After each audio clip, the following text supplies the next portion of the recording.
$110 billion. Yeah, it's ridiculous. You probably could help a lot of people with that amount of money. Hello, welcome to Hat Trick. Yeah. I'm Jordan Dollar Coltman. I'm joined this week, as I have been for the past, I think, 4 or 5 weeks. We're getting into a nice rhythm here on Sundays. Elliott Tanti, Braden Dollar Coltman. One of them is my brother. You can guess which one. And we'll go from there. How are you guys doing? Welcome to we're recording a little bit earlier. No one has to know that, but I'm telling them now. We're recording a little bit earlier on just Sunday. woke up. Yeah, pretty much. That's okay.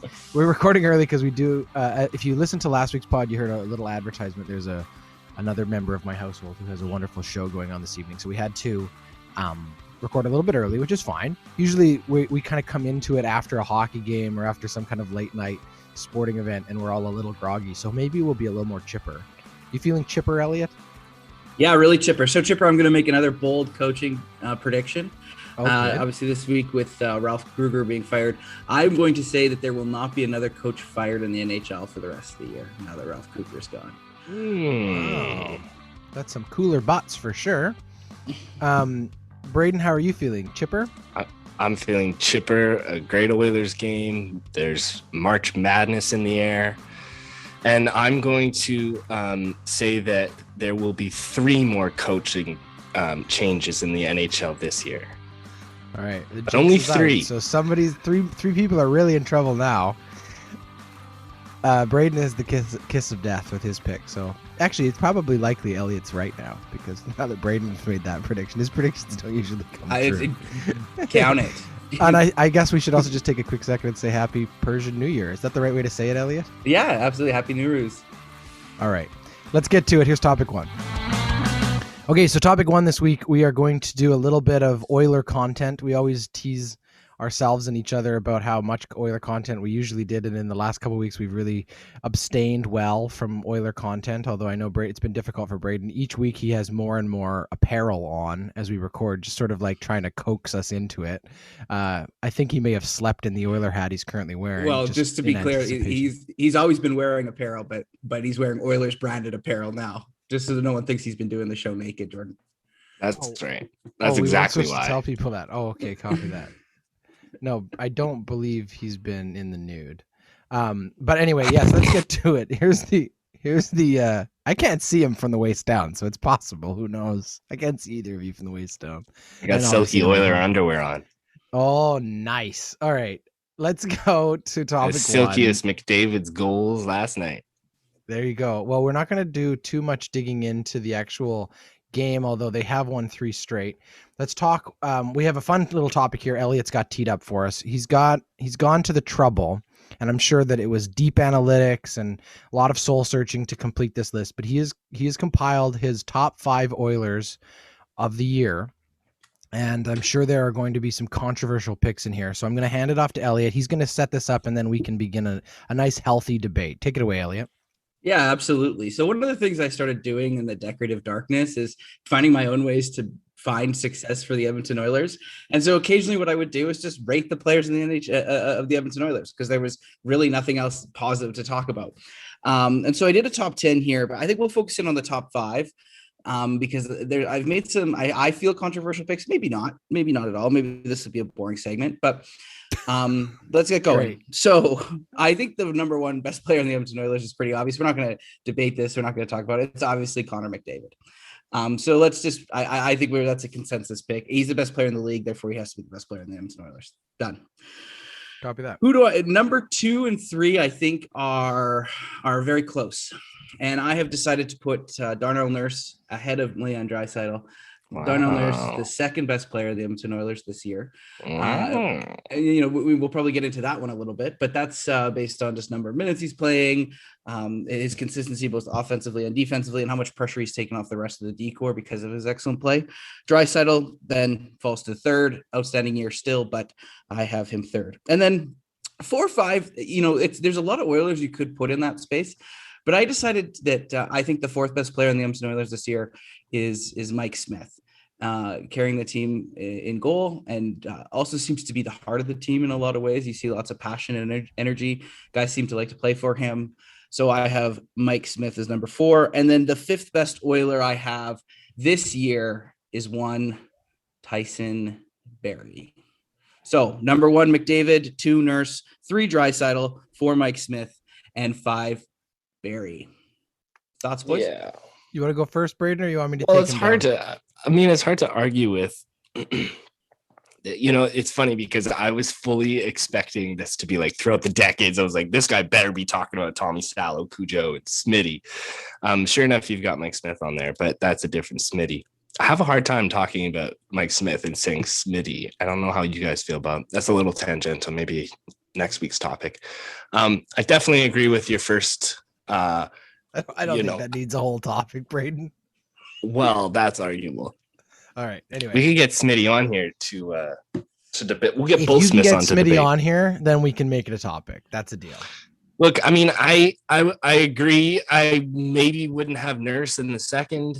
I would probably try to have Nuge up in that top 5 for his productivity this year, but it's hard to like Barrie. Barrie's definitely a huge upgrade to the power play. The amount of shots he takes, it's made a difference. I don't have too much to argue here. Wow. Both of you have clearly, you're still sleeping because you're both dreaming. This is insane. I can't believe this is the list. Let's go through it one by one. McDavid, fine. Take it. That's fine. Yeah. There is no way Darnell Nurse is the second best Oiler right now. He is not better than Tyson Barrie. He is not better than Leon Draisaitl. He's not even better in my mind than Jesse Puljujärvi. I'm sorry. Darnell Nurse might make the top 5 for me, but he's probably at like 6 or 7. All right. Darnell Nurse might Jesse make Puljujärvi needs to be on that list. I'll tell you why. When Jesse Puljujärvi is on the ice, the team plays better. They just play better this year. He's made things happen. Yes, he looks a little bit like a deer on skates. That's fair.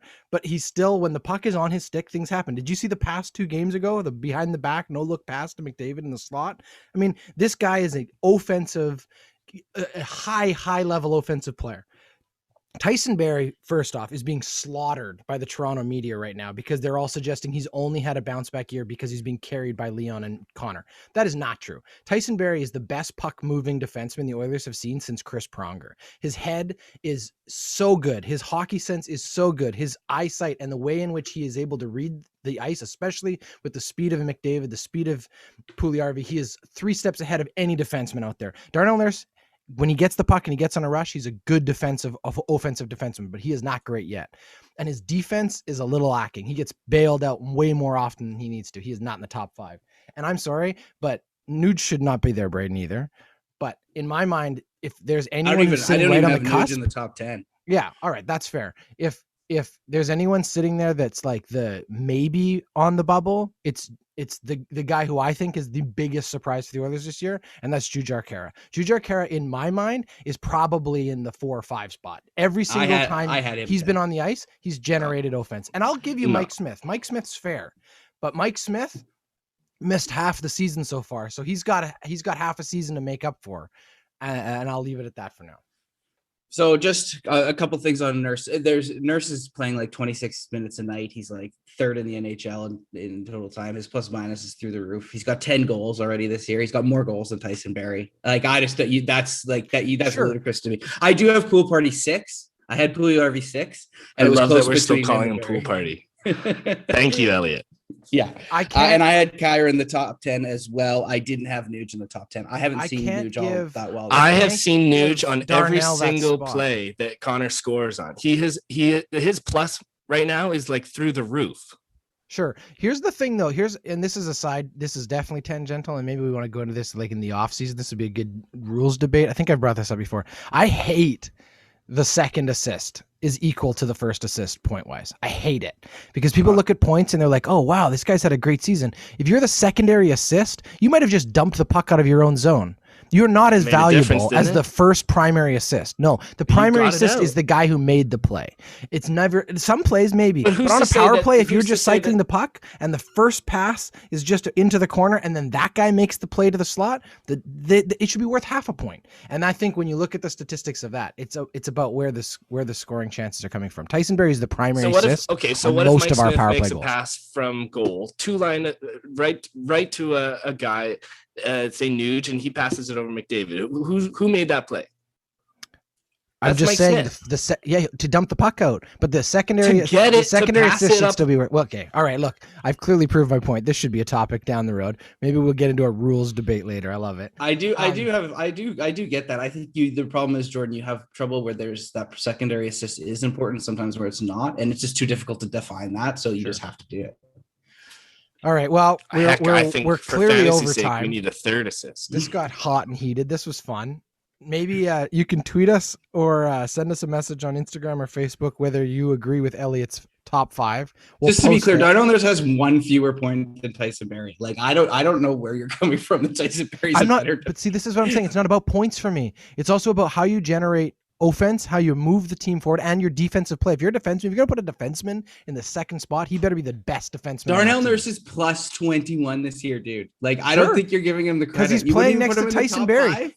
I think he's in top 4 for defense this year. He's like one of the best defensemen in the league this year. All right. We'll leave it at that. That's topic 1. Topic 2 this week is brought to us by Busy Bee Vegan. Are you feeling hungry? Busy Bee Vegan is a plant-based meal prep service offering pre-made, delicious, and healthy plant-based meals to the Greater Toronto area. Whether you're curious about plant-based vegan eating, looking to improve your overall health and wellness, or simply too busy to cook, Busy Bee is for you. Their plans are focused on eating clean without sacrificing taste and contributing to a healthy planet. They have made it super simple. Choose and order your meals from the multiple plans they offer, and they will deliver your meals in environmentally friendly compostable containers right to your door.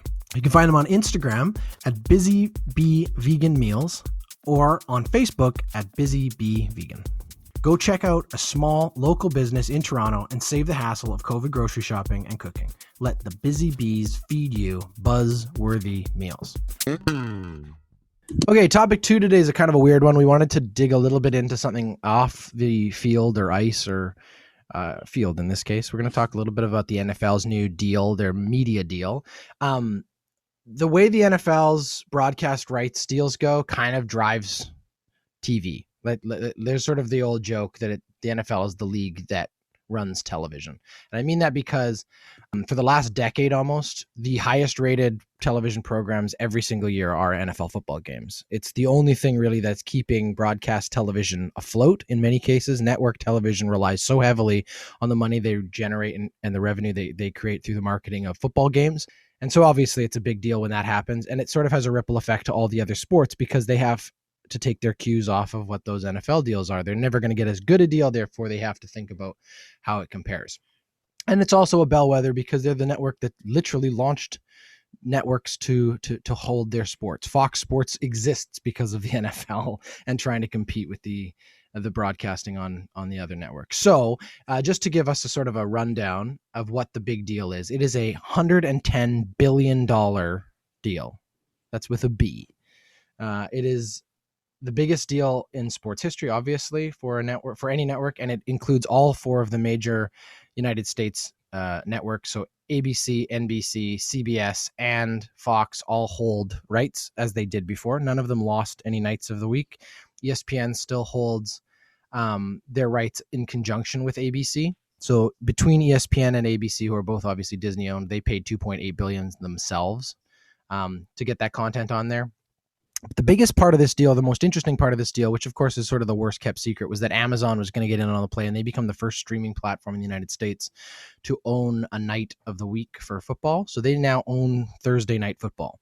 So that means that you will be able to watch it on Amazon Prime Sports, but they will also be broadcasting the Amazon product in local markets. So if you live in New England or Boston and you want to watch the Patriots game, when it's on Thursday night game, it will be on television on one of the local stations who will just take it syndicated. Sort of the same structure the NFL network deal was, right? The big question for me is when you look at this deal, you know, it doesn't change a lot of the way that the major networks will hold it. Basically, any night there's football, it's going to be on TV. You're always going to be able to find it. Most of the games are going to be on, you know, channels 1 through 5 on your dial, whether you have cable, satellite, direct TV, whatever, it's going to be there. The Amazon deal is a little different. If you're out of market, you will have to be able to go online to do that, which I think might be an interesting conversation about the future of it. The other part of it is Amazon now has to basically build a football network. They've never broadcast sports before, so they have to go and do that from scratch. But there's models in place to do that. Fox did the same from scratch with billions of dollars. Sure, exactly. It's not like they have to but you know what I'm saying? The big question, I think, is will Amazon innovate? The thing that because Amazon Prime has been broadcasting syndicated football games throughout the year as part of the NFL package. You could pay to watch games they were streamed from Fox or from ABC on Amazon, the same way you can on DAZN or any of those other streaming platforms. But now they have an exclusive their own product. But the question is, will they take some of the innovation they used in those ones into it? Meaning, will there be multiple commentary streams? Will there be like a betting line version of the product where, for people who are more interested in that, they can tune into a fantasy version of the thing where literally the play-by-play and the color guy are talking more about fantasy points than they are the actual content of the game? Will those be the innovations that, because it's a streaming platform with the ability to switch feeds and things as opposed to a traditional television, will that happen? The reason we wanted to talk about this is because it also does affect our favorite sport. The NHL has in the United States moved to ESPN, and that deal goes into effect for the 2021-22 season. So that's next year. Mainly because NBC Sports is ceasing to exist. They're moving strictly to Peacock. NBC will only be broadcasting the NFL on their major network, but they won't have NBC Sports. So they will also lose the Olympics. That will probably end up with ESPN as well, I would assume, as Disney has all the money. But the big question is, when you think about how you consume sports, especially when it's on television, what do you think we should hope for, and what do you think we should expect? With the NFL, I would assume very little is going to change, right? People like the way the product is presented. But are innovations needed? Should innovations be embraced? And when it comes to the NHL, what do you want to see? It's interesting because we've already got like the NHL network, right? Like people can buy and subscribe Rogers Sportsnet, and you can watch games out of market. You can already do that. What I'm interested in is whatever happened in, I think it was the playoffs when Nickelodeon started to take on the NFL games. I don't know who owns Nickelodeon or how that went about. Yeah, it's Viacom. It's the CBS game, yeah. They made an effort to, overlay digital content to make it new and exciting and educational for a younger audience. I think that there's something there that definitely could span across different sports, and hopefully something that Amazon takes on is something that they're able to do with their billions and billions and billions of dollars. Yeah. Yeah, I really like the idea of different kind of innovations and feeds. I mean, I think a fantasy version of listening to a play-by-play would be really interesting. I think particularly the NFL. I think you're more likely to see that from a betting standpoint. Sports betting is now finally acceptable, I guess. Not that it wasn't before, but it just seems like it's been embraced by the major leagues now, all four, and we're going to start to see that occur and emerge more and more. So, those are, I think when you're looking at these deals, I'd be thinking about those innovations and the value, how much the NFL makes off of fantasy products and how much they make their destined to make off, stakes in betting franchises as well too, which I think is also interesting. For me, in terms of the hockey thing, what I am really excited about is the NHL being on ESPN. Jordan, forgive me if I'm wrong, but I don't know that the NHL's ever really been on ESPN, or if they have, they've really struggled to, or it's been like ESPN 7 or whatever, Yeah. And that means something. Like ESPN is a brand, and it's the sports brand. There's Fox Sports, there was NBC Sports, and those things are good. But when you're on ESPN, you've made it. And I think that this will do wonders for the NHL and the game of hockey in the United States, just because it just allows access to a much larger audience. At least I don't know the intricacies of the deal, Yeah. but there's something about being on ESPN that means something too, Yeah, I would say I would agree with you in part. I think that there is a definite advantage to the fact that you get the built-in 24-hour content that ESPN provides you, because the NHL will become more relevant on SportsCenter. It'll become more relevant on some of the talk shows. They'll probably talk about games on First Take because it's part of their package and brand. So that's definitely true. Exposure-wise, it may grow. I think that on the flip side of it, there is a slight step back, because similar to Canada, where we kind of all just expect that everyone's going to have subscribed in their cable packages to Sportsnet or to TSN because it's sort of a normal thing to do here. Those are paid subscriptions, and you're still adding those. Basic cable does not include those as in Canada. Rogers, Bell, TELUS, whomever your Shaw, although almost Shaw and Rogers are now going to be one thing, but whomever your cable provider is, that's an add-on. And we just don't think of it that way. But that means that if you don't have it, you're probably not seeing that unless it's the Saturday night CBC game. And in the States, ESPN is the same thing. ESPN is not on one of those first 5 dials on your old television, as I said. NBC was, and NBC Sports often would play their Saturday night games on NBC television, the network.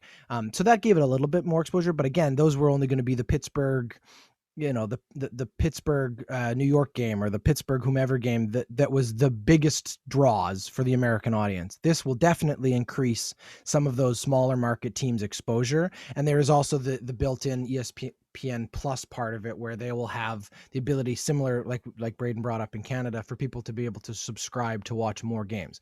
I would argue, from our perspective in Canada, we have a lot. I would say there's still a lot to be desired for the package we have. The further into this package, and I think we are in year 5 or 6 of it, and I believe it's a 7 or 8 year deal. So we're getting close to the renegotiation period. But the thing I hear more and more is, I think out of market fans are frustrated in this country because it is hard to get out of market games because of the structure of the local market ownership that the teams have, right? So for those who don't know, Wednesday nights and Saturdays are the only official national broadcast games. If your team, let's say you're in Vancouver and you cheer for the Oilers, I don't know who that would be, but if that's the case, if the Oilers are not playing the Canucks, it is hard to find the Oilers game on the dial. You can subscribe to Sportsnet West where that game is being broadcast, but it will be blacked out. Because the Canucks own every other night of the week's broadcast space, and they are trying to prevent local market fans from watching anyone else. Here's the irony of that from my perspective for the NHL. You are reducing the likelihood that fans of other teams, even if they're out of market, are watching your content. That's bad for you as a league, right? Oiler fans aren't all of a sudden going to become Canuck fans because it's the only thing on television. It just doesn't work that way, right? You want to watch the teams you cheer for. And when there's only 6 teams or 7 teams in Canada, it's very likely there are a lot of out-of-market fans for those teams, right? Especially the old teams. Montreal and Toronto fans are everywhere. We know that because they're original 6 teams. They're generational. But that's, I think, a real problem. And when you pay for, the Rogers package to watch the NHL all the time, you're still blacked out on those out-of-market games in Canada. And that's a problem. Do you know what I mean? Oh, yeah. It's ridiculous. It's ridiculous if you pay for access to NHL games and then can't watch them. Yeah. What I also don't understand, and that's fundamentally wrong. This would be my last pitch to the NHL. The only thing you have to do to fix that package is have a pay on demand per game structure. That's what it should be. There should be a pay-per-view per game fee. You shouldn't have to pay the $200 or $300, whatever, for the entire season as the exclusive option. You should also be able to take $5 per game, because I guarantee you they would make more money off of the casual fan doing that, right? If you could pay $5 per game, they'd be making more money than they charge for the season. Anyway, I think that there should be better flexibility and opportunities for pay models, because we're just in that world now. We'll see if it changes, and maybe with the NFL's deal, things will start to open up on the streaming side of it, because Amazon may be one of those sort of catalysts for that. But who knows? They may also just create a network television style broadcast and put it on Amazon Prime. Who knows? We'll wait and see. We'll leave that. That's topic 2. All right, topic 3 this week, we're going back to the old faithful hats off. The classic, the original. Each of us will pick someone or some group of people or something, I guess, to tip our hat to this week. I'll go first. Mine's a bit cynical, but I'm going to do it anyway. I am tipping my hat this week to the Toronto media. We like to rag on them throughout the year as the Western and alienated people we pretend to be. No, I'm tipping my hat to the mainstream Toronto media, TSN, Sportsnet. You are the prime suspects in this attack. My hat goes off to you because 3 or 4 weeks ago, when Austin Matthews was on a tear, all of the writers' polls and the early season polls for the Hart Trophy and the MVP of the NHL were clearly going to Matthews because, my goodness, he was the best player. And then he hurt his wrist a little bit and sort of slipped, and it became harder and harder to sell that argument over Connor McDavid. But don't worry, guys. They found a new person to stick ahead of McDavid because God forbid they ever let McDavid just take the first place in those polls. So now Patrick Kane apparently is a better player than Connor McDavid on the year because, again, those Toronto sour grape fans can't possibly admit that Connor McDavid might be better than anyone in Toronto. So my hat goes off to UTSN and to Sportsnet and to all of the hockey writers out east for finding a way to continue to undervalue the greatest player to currently play the game, Connor McDavid. Elliott, you next? Yeah, I'm going to tip my hat this week to one Louise Guillorme, plays for the Mets, who it is believed participated in the longest at-bat ever in recorded MLB history. Now, this was spring league, so it's not in season. So, you know, there will be some naysayers that say, well, whatever. A 22 pitch at-bat that ended in a walk. Which is I've yet to watch the video, but I'm going to find this video and watch it. It's almost amazing that baseball doesn't resonate with young people anymore. No, how long was it? Well, I don't know, but 22 pitch at bat. I can't even. I heard about this last week. I couldn't even believe it happened. So I looked it up. But yeah, in spring league, 22 pitches ended in a walk. And of course, if he'd been struck out, I would have given it to the pitcher, but instead I'm giving it to Louise Guillorme. Hats off to you. That means he fouled off like 17 of those or 16 of those. That's insane. Yeah. That's a lot. And like, that's more pitches than some relievers throw nowadays. Yeah. Like, guys come in, they get one guy out, they go back to the right-hander. He did a quarter of that pitcher's pitch count, probably. That's insane. in that nearly. Yeah. So anyway, hats off to him. Hats off to him for sure. And give the guy an ice pack or something. It's gonna be sore. And the pitcher. Braden. Okay, my my hat's going off to LeBron James. Not because he's injured and not because he's on a streak to be the next MVP of the league, but he is the newest partner of the Fenway Sports Group. He is a part owner, the first duo Black partners in the company's history of the Boston Red Sox. Boston is not a friendly town, and I think that this is a really important thing for that franchise, hang on. Baseball. Just a disclaimer: we have nothing against the people of Boston, but it does have a. Boston is historically a racist town. There have been some very. We're gonna get hate mail. Historically, there have been some terrible things, especially when it comes to sports and Black players. It doesn't involved have a great in sports. It does not have a great history. Every major sport can point to one incident involving someone from that place. Anyway, I don't think that this is related to why LeBron is now a part owner, but I think that it does go a long way when it comes to his involvement in that franchise. He already owns a few different franchises. I think that this is a great move for LeBron James. There you go. Hats off, buddy. So people can direct the hate mail. Bostonians can direct their hate mail to where, Braden? No, we're not giving out any addresses or phone numbers, and we'll blur your face on the Zoom. All right, thank you all for listening to us this week. Thank you, Elliott. Thank you, Braden. It's been a lot of fun to do this at an earlier time in the day. You can all go have your midday naps now. And just before we go, we wanted to just quickly promote. We've got a cool little thing we're going to do this year. Braden and I have both become devotees of Formula One.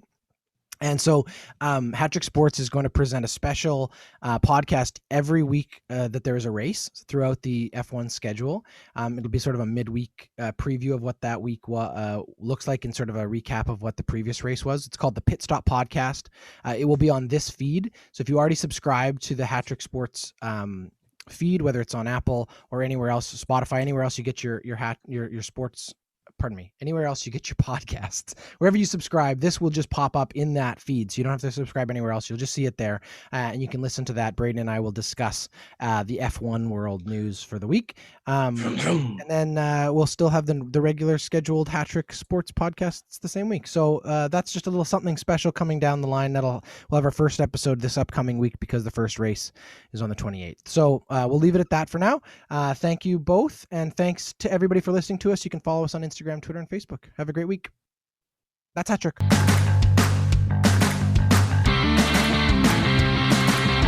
Hat-Trick is a member of the Ordinary Podcasting Network. It's produced every week by Jordan Dowler-Coltman and Braden Dowler-Coltman. You can follow us on Instagram, Twitter, and Facebook. Thanks for listening.